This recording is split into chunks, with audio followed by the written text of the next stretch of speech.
I think it's a very important moment because in Africa right now, we are experiencing growth, and everybody is very surprised by the fact that Africa doesn't seem to be as affected as other regions with the turbulence in the global economy. The recent outlook published by the IMF continues to reduce the perspectives of growth for the world, but stays very optimistic about Africa.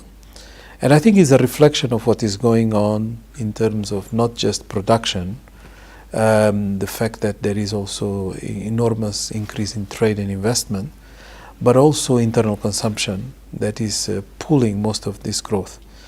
And I think it is very important for the US companies, for the US CEOs, to get a different story about Africa. And for Africans to be able to play the card of a new narrative in a much more consistent way. Because it's not just about, proclaiming growth. We also want economic transformation. And this is a chance to explain what this has to do in terms of not just priorities for the continent, but also opportunities for others.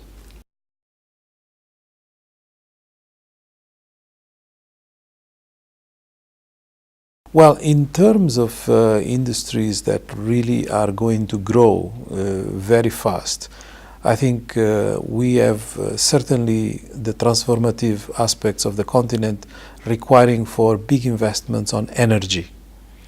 And everything that is linked to energy is going to have quite a boost in terms of capital investment. And that basically means that all the companies and production of electricity are going to have a major opportunity in terms of access to capital.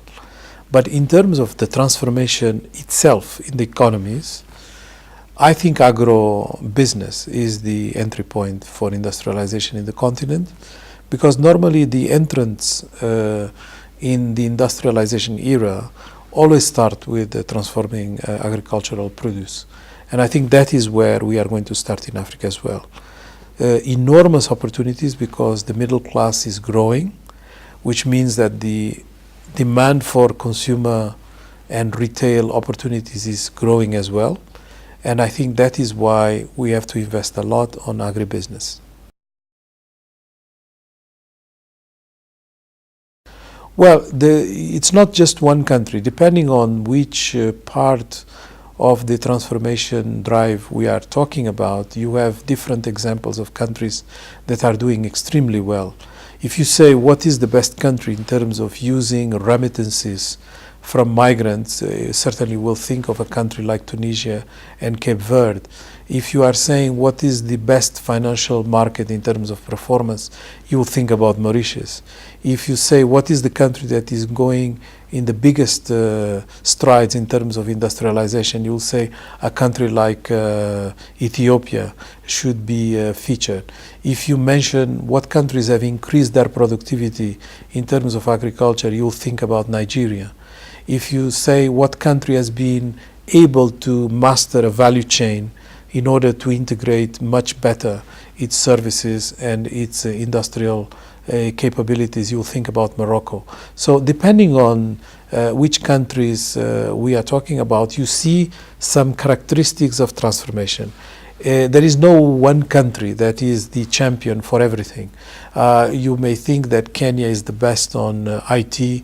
You may think of Botswana is the best on managing its natural resources. So countries have different appeals depending on which entry point we are talking about.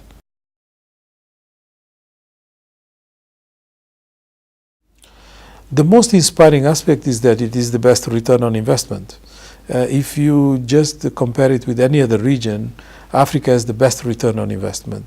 Also, it has the biggest opportunities. You think about anything that will make growth sustainable. Like, for instance, what is the situation of energy? Africa has the best renewable energy, but also a huge stock of traditional forms of exploitation of energy. You think about agriculture. Africa has the largest reservoir of non-used arable land. If you think about water, which is a strategic resource, Africa is positioned to be probably one of the continents with the least difficulties in spreading the wealth that comes with fresh water. You think about the oceans and the sea. the blue economy. Africa has one of the best potentials. And you can go on in each one of the areas, not to mention the traditional known story that Africa has a lot of mineral resources. And you see the potential for Africa really to strive. That's why we believe in the sustainability of this growth. This growth, of course, can be a bust if it's not used for propelling a real change in the structure of the economies. They still are very much trapped into low productivity, the lowest in the world, be it in terms of agriculture, be it in terms of industrial and manufacturing, a bit less on mineral and mining extractive industries. But of course, those don't create too many jobs, and they continue to be used in Africa mostly in its raw form without value addition. So a bit of value addition here, a bit of value addition there will make a huge difference in terms of employment creation, but also sustainability of this growth pattern.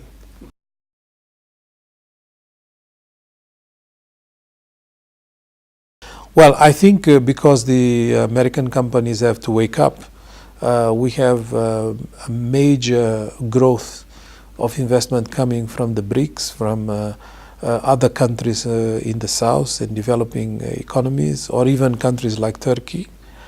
And I think the traditional donors and the traditional trade partners and the traditional investors of Africa that used to be the US, Japan, and the European economies are taking a bit of a backseat. In terms of capital stock on investments, the US continues to be number one in Africa. But the type of investment is involved with and the trends moving forward are not very favorable to continue to have this number one prized spot. So that's why it is important in a meeting, in a forum like this, to discuss what is it that needs to be done for American companies to be convinced that we are entering a very different stage in Africa's economic situation, and then they should be part of it.